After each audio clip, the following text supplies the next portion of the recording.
کہ اپنے پر پھیلا دے، زخمی پرندے کی طرح ذبح ہونے کے لیے تیار ہو جا، ان کی ہر بدتمیزی کے آگے آہ نہ کر لبوں کو سی، عشق ہے دل لگی نہیں، سینے پہ تیر کھائے جا، آگے قدم بڑھائے جا، یعنی زبان حال سے کہہ دے کہ ہاں ستائے جا۔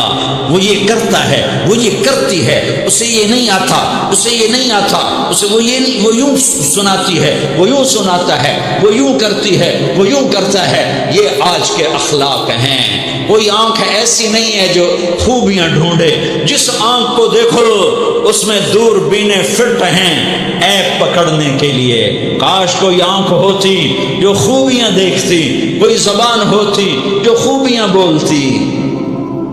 ہائے ہائے، اللہ درجے بلند کرے سعید احمد خان رحمت اللہ علیہ۔ مولانا سعید احمد خان، ایک شخص میری زندگی میں آیا،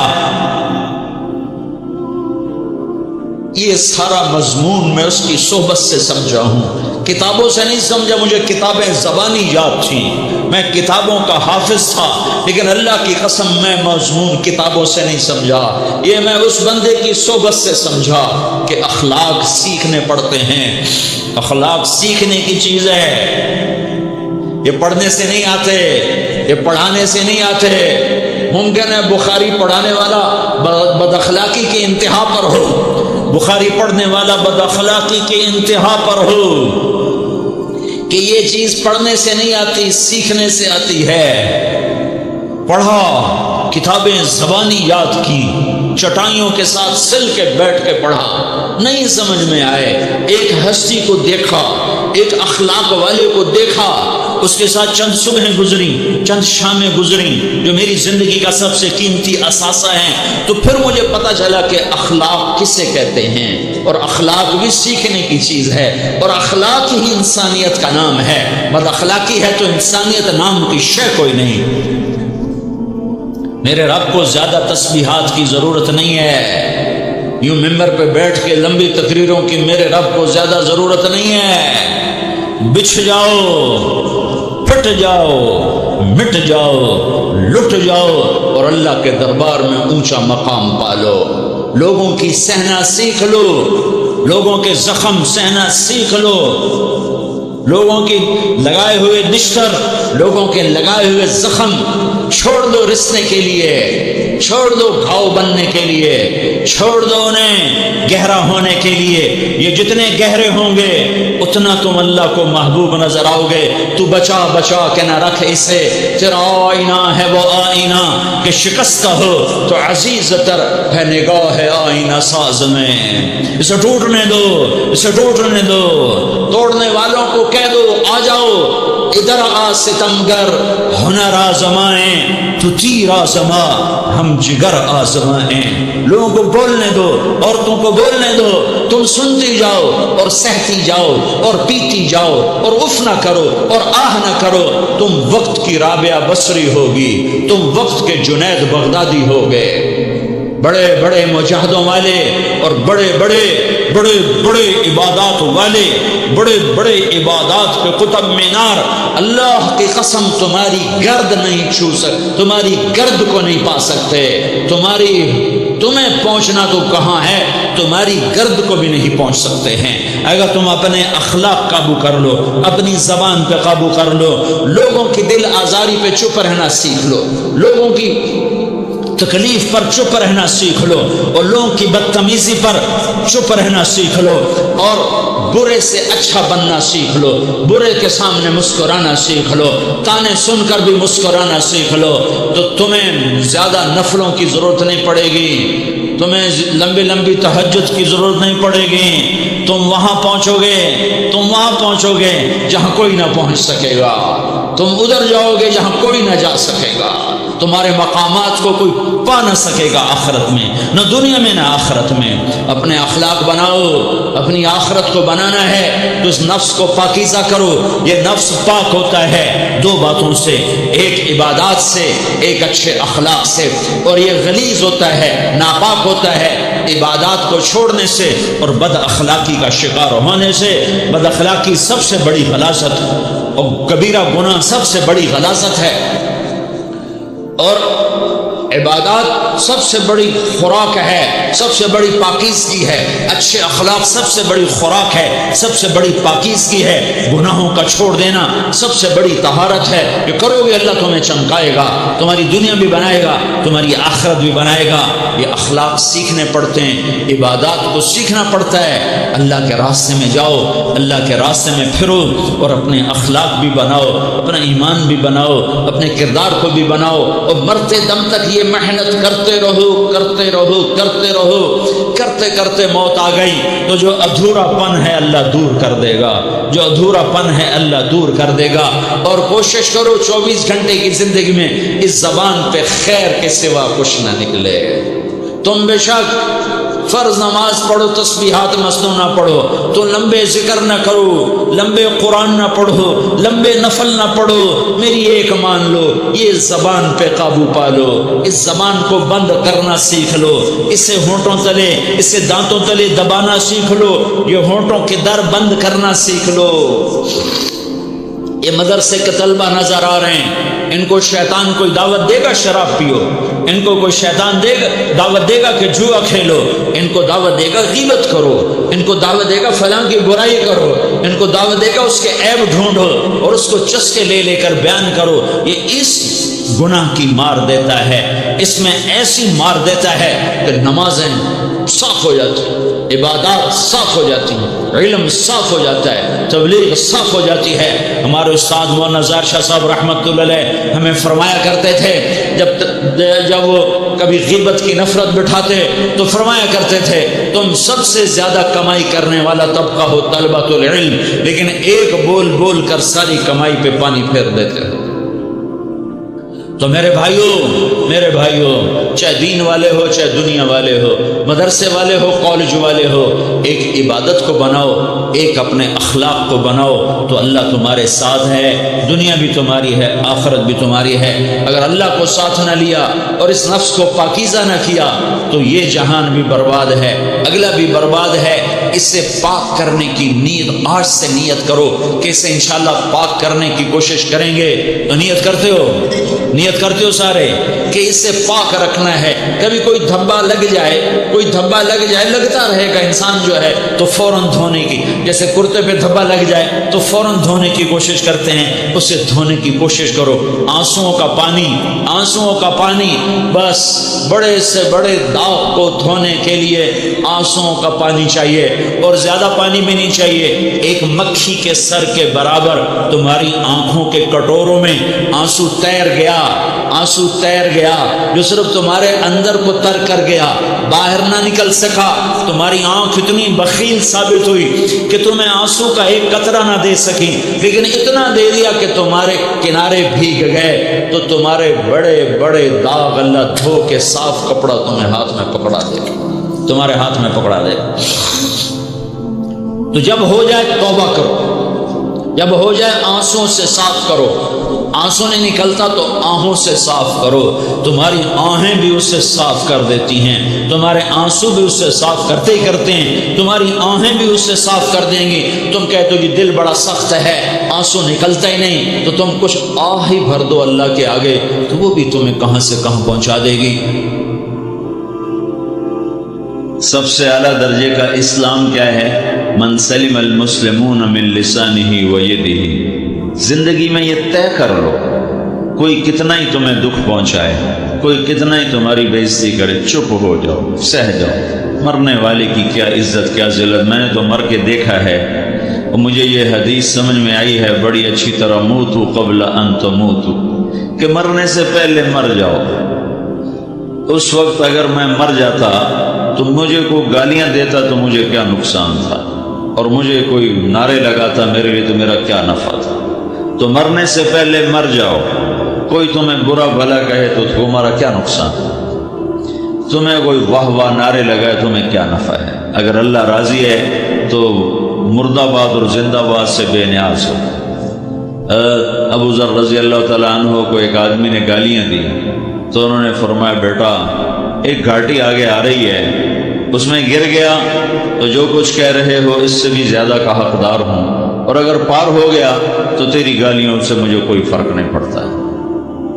من سلم المسلمون من لسانه ويده موتوا قبل ان تموتوا. چونکہ آج کل اخلاق ہیں انتقامی، معاف کرنے والے اخلاق ہیں نہیں، انتقامی اخلاق ہیں. ہمارا معاشرہ انتقامی ہے. اچھا کرو گے تو ہم اچھا کریں گے، برا کرو گے تو ہم برا کریں گے، جیسا کہو گے ویسا ہم سے سنو گے. یہ ہمارا ماحول ہے، یہ ہمارا. ایک ماں کہہ رہی تھی دوسری ماں کو، میرے پترا کدی کسی نے وقت سلام نہیں کیتا. بڑے فخر سے کہہ رہی، ہمارے اپنے گاؤں کی بات، میرے پترا کدی نہیں کسی نے وقت سلام کیتا. میں جڑا کرے انہوں کریں دیں، جڑا نہ کرے انہوں پوچھ دے ہی کوئی نہیں. یہ وہ فخر سے کہہ رہی. جو سب سے بڑا عیب ہے وہ سب سے بڑا فخر بنا. میرے پترا کدی نہیں کسی نے وقت سلام کیتا. جب ماں باپ نے یہ سبق دیا تو اولاد کا کیا قصور ہے.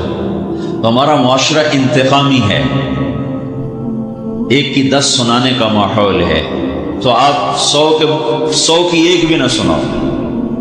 احنف بن قیس رضی اللہ تعالیٰ عنہ پہ ایک آدمی نے چڑھائی کر کہنے لگا، ایک سناؤ گے نا تو 10 سنو گے میری طرف سے. تو احنف بن قیس کہنے لگے، بھائی تو مجھے 100 بھی سنائے گا نا تو میری طرف سے ایک بھی تو نہیں سنے گا. ایک آدمی ان کی بڑی بےزتی کر رہا تھا اور وہ چل رہے تھے اور وہ 100 گالیاں بک رہا ہے. جب آ گیا نا قریب شہر تو کہنے لگے، دیکھا میرا قبیلہ یہاں رہتا ہے، اگر کسی نے سن لیا نا تو تیری بڑی دھلائی کر دے گا. تو نے جو مجھے گالیاں دینی میں کھڑا ہوں یہیں تو دے لے، تو اپنا سارا زور پورا کر لے تاکہ آگے تجھے کوئی تکلیف نہ پہنچا دے میری وجہ سے. تو وہ پاؤں پہ گر کے معافی مانگنے لگا کہ واقعی تو بڑے حلم والا. وہ مشہور تھے اپنے حلم میں، بردباری، اور لوگ ان کا امتحان لینے آیا کرتے تھے کہ بھائی کوئی ہے جو احنف کو غصہ دلا دے، تو لوگ ناکام ہو جاتے تھے، ان کو غصہ نہیں آتا. ایسے ایک عرب سردار گزرا معن بن زائدہ، وہ بھی اپنے حلم میں بڑے مشہور تھے. ایک دفعہ لوگوں میں شرط لگ گئی کہ کوئی ہے معن بن زائدہ کو غصہ دلائے تو ہم اس کو انعام دیں گے. تو ایک شاعر نے کہا، میں غصہ دلاتا ہوں، تم دیکھنا ایسے سیخ پا ہو جائے گا جیسے جانور. تو وہ چلا گیا اس کی مجلس میں، دربار لگا، عرب سردار کا بہت بڑا دربار لگا ہوا. تو کہتا، السلام علیکم. وعلیکم السلام. تو معن بن زائدہ پر ایک دور بڑے فخر کا گزرا تھا، پھر اللہ نے اس کو بہت بڑی سرداری دی. بنو عباس کا بہت بڑا یہ وزیر گورنر تھا. تو کہتا، اتذکر اذ لحافک جلد شاطر فاذ نعلاک من جلد البعیر. کیوں بھائی تجھے یاد ہے جب تیرا بستر بکری کی کھال تھا اور تیرے جوتے اونٹ کی کھال کے تھے؟ تو کہنے لگا، کیوں نہیں یاد، بھلا کوئی ماضی بھی بھولتا ہے.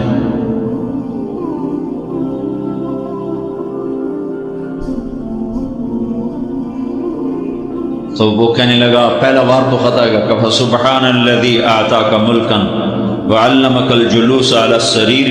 تو پھر ساری تعریفیں تو اللہ کی ہیں جس نے تیرے جیسے کو تخت پہ بٹھا دیا. کہاں بھائی ساری تعریفیں اللہ کی ہیں، میری تو کوئی اوقات نہیں. تو کہنے لگا، سأرحل عن دیار انت فیہا وان جار الزمان علی الفقیر. جہاں تیرے جیسا حکمران ہو وہاں مجھے رہنا گوارا ہی نہیں ہے. میں یہاں سے چھوڑ کے نکل جاؤں گا چاہے کتنی تکلیف اٹھاؤں. بڑے دربار میں یہ ایک گورنر اور وزیر سے بات ہو رہی ہے. تو وہ کہتا ہے، اچھا بھائی اگر تو ہمارے پاس رہے گا تو ہم تیرا اکرام کریں گے، اور اگر تو جانا چاہتا ہے تو پھر رافقت السلام. تو یہ بار بھی خالی گیا. تو کہنے لگا، فجد لی ابن ناقصۃ بمال.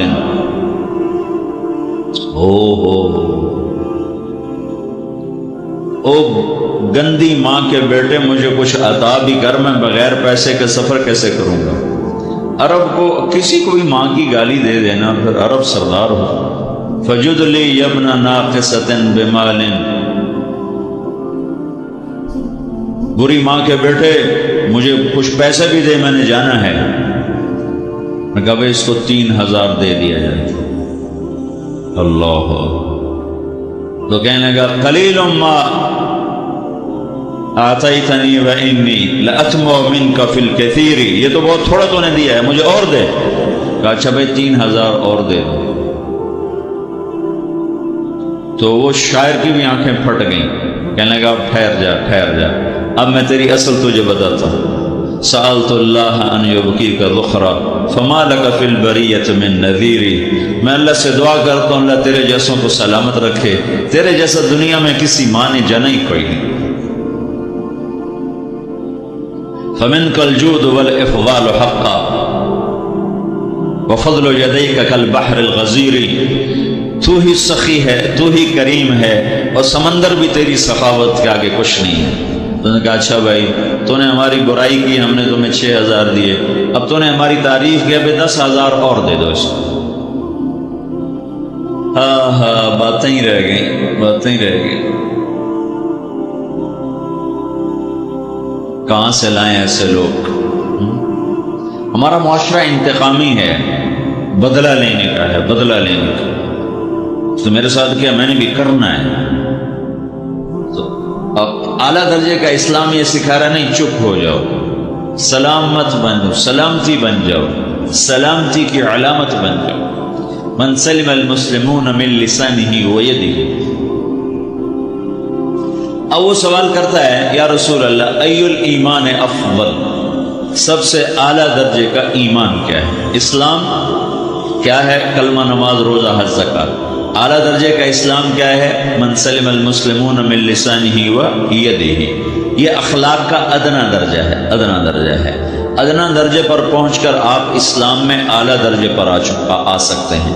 وہ سوال کرتا ہے ایمان کیا ہے؟ تو آپ نے کہا اللہ پر، فرشتوں پر، کتابوں پر، رسولوں پر، موت کے بعد کی زندگی پر، تقدیر پر۔ اب ایک اور سائل سوال کرتا ہے ای الایمان افضل، سب سے اعلیٰ درجے کا ایمان کیا ہے؟ تو آپ نے فرمایا حسن الاخلاق، اچھے اخلاق سب سے اعلیٰ درجے کا ایمان ہے۔ جو آدمی اسلام میں، جو آدمی اخلاق میں، جو مرد عورت اخلاق میں ادنا درجے پر ہوتا ہے وہ اسلام میں اعلیٰ درجے پر پہنچتا ہے۔ اب اگر وہ اخلاق میں اعلیٰ درجے پر آ جائے تو اب یہ کہاں پہنچے گا؟ اب یہ کہاں پہنچے گا؟ میرا نبی کہہ رہا ہے سب سے اعلیٰ درجے کا ایمان ہے حسن اخلاق، حسن اخلاق۔ ابو ہریرہ نے پوچھا یا رسول اللہ وما حسن الاخلاق، یہ بھی ایک اور حدیث ہے، یا رسول اللہ حسن اخلاق کیا چیز ہے؟ تو آپ نے 3 چیزیں فرمائی، تصل من قطعک وتعطی من حرمک وتعفو عمن ظلمک، جو تم سے توڑے نہ تم اس سے جوڑو، نہیں کرتا سلام نہ کرے، کوئی ہم چھوٹے باپ کے ہیں، ہم تو کبھی بھی نہ کریں، ہم تو کبھی بھی نہ منہ تھوکیں بھی نہیں ہم تو میرا نبی کہہ رہا ہے جو توڑے تم اس سے جوڑو، جو محروم کرے اس سے عطا کرو، جو زیادتی کرے اس سے درگزر کرو۔ یہ 3 کام جو عورت مرد کر لے گا یہ اخلاق کے اعلیٰ درجے میں ہے۔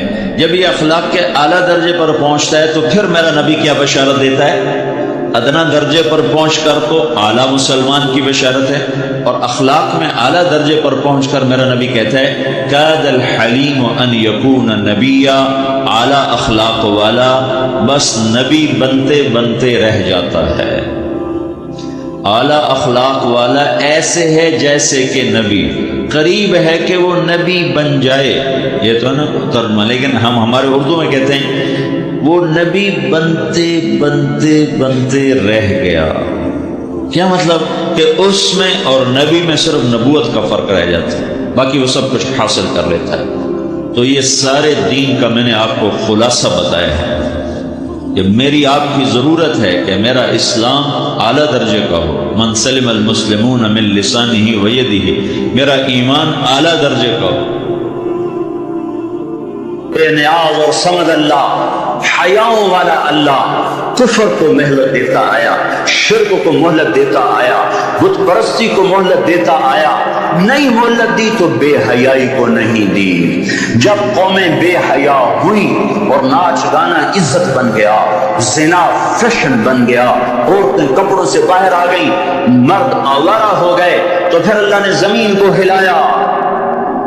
اللہ نے بے حیاؤں کو مہلت ہمیشہ تھوڑی دی ہے۔ مشرق اور مغرب کے سر سے حیا کی چادر اتر چکی ہے، ان کی تو اتر گئی تھی، وہ ہمارے بھی اتارنے کے چکر میں ہیں، ان کی تو اتر گئی تھی، وہ ہمارے بھی اتارنے کے چکر میں ہیں۔ اور جس دن اللہ کا نظام چلے گا اور اسے کوئی روک سکتا ہے؟ أَأَمِنْتُمْ مَنْ فِي السَّمَاءِ أَنْ يَخْسِفَ بِكُمُ الْأَرْضَ فَإِذَا هِيَ تَمُرُّ، تمہیں کھڑوں کھڑوں کو زمین میں دھنسا دوں، اپنے اللہ کو روک لوگے؟ آمنتم من فی السماء ان یرسل علیکم حاصبا فستعلمون کیف نذیر، تمہارے اوپر پتھر برسا دوں تو اپنے رب کو روک لوگے؟ وَلَقَدْ كَذَّبَ الَّذِينَ مِن قَبْلِهِمْ فَكَيْفَ كَانَ نَكِيرٌ، تم سے پہلوں نے جھٹلایا، تیرے رب نے پکڑ کے دکھایا، کچھ تو عبرت کی نظر سے دیکھو۔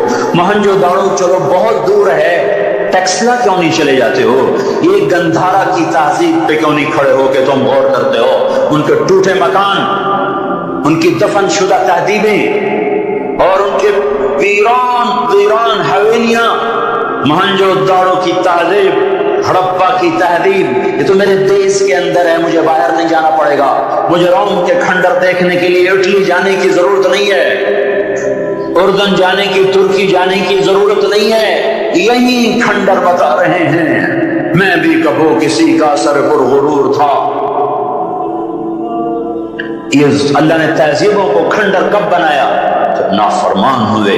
لوط علیہ السلام کی قوم بے حیا، ان کے کفر کا الزام سارے قرآن میں ایک دفعہ لگا ہے ان پر۔ جب بھی نبی کہتا تھا تم غلطی کرتے ہو تو، اور انبیاء ان پر کفر کا تم اللہ کا انکار کرتے ہو، تم کیوں اللہ کا انکار کرتے ہو؟ لوط علیہ السلام کو لوط علیہ السلام نے، اللہ نے صرف ایک دفعہ کہا کہ یہ کفر کرتے ہیں، باقی ہر دفعہ جتنی دفعہ اللہ نے ان پر لعنت کی تو کہا تم کیسے بے حیا ہو، یہ تم کیا کام کرتے ہو، تم کیسے بے حیا ہو، تم مردوں سے شہرت پوری کرتے ہو۔ ما سبقکم بہا من احد من العالمین، اس ظالموں تم سے پہلے یہ گندا کام کسی نے نہیں کیا، یہ تم کیا کر رہے ہو؟ جب دھرتی پر یہ کام لوط علیہ السلام کی قوم کا عمل جب دو آدمی کرتے ہیں تو اس جگہ کے فرشتے اٹھ کر اوپر چلے جاتے ہیں کہ ابھی اللہ نے زمین کو ہلایا اور ابھی ہلایا اور ابھی عذاب آیا اور ابھی عذاب آیا۔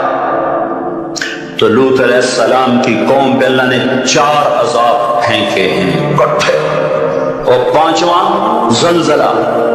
پہلے آیا زلزلہ، پھر آئی فرشتے کی چیخ، پھر اوپر پڑی پتھروں کی بارش، پھر ان کے چہرے، ان کی آنکھیں گئی دھسا دی گئیں، اور پھر ان کو اللہ نے یوں اٹھایا اور پلٹا کے یوں مارا۔ فجعلنا عالیہا سافلہا وامطرنا علیہا حجارۃ من سجیل منضود مصومۃ عند ربک وما ہی من الظالمین ببعید۔ عجیب بات بتاؤں، پتھروں پہ نام لکھے تھے، یہ پتھر فلاں خبیث کے سر پہ پڑے گا، یہ فلاں بدبخت کے سر پر پڑے گا۔ لوط علیہ السلام کی بیوی ایمان نہیں لائی تو اللہ تعالیٰ کے فرشتوں نے کہہ دیا تو بچ جائے گا، تیری بیوی کے سر پہ پڑے گا پتھر۔ اور لوط علیہ السلام اتنے تنگ آ چکے تھے، فرشتوں نے انہوں نے پوچھا کب عذاب آئے گا؟ لوط علیہ السلام نے پوچھا فَأَسْرِ بِأَهْلِكَ بِقِطْعٍ مِّنَ اللَّيْلِ وَلَا يَلْتَفِتْ مِنكُمْ أَحَدٌ وَامْضُوا حَيْثُ تُؤْمَرُونَ۔ لوط علیہ السلام کہنے لگے عذاب کب آئے گا؟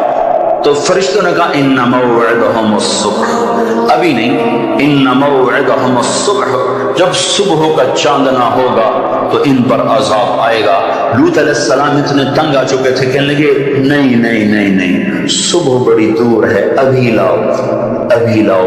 تو جواب میں فرشتوں نے کہا الیس الصبح بقریب، صبح بھی تو قریب ہی ہے، الیس الصبح بقریب ان موعدہم الصبح الیس الصبح بقریب، یہ قرآن کی آیت ہے۔ فرشتوں نے کہا بس 3-4 گھنٹے کی بات ہے، نکلو۔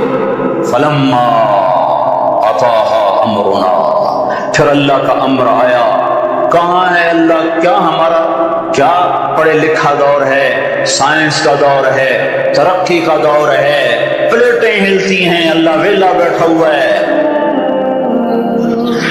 ہاں واپس آؤ واپس آؤ۔ عقل کی پرستش نے یونان کو کیا دیا، رب کی پرستش نے دیا جو بھی دیا۔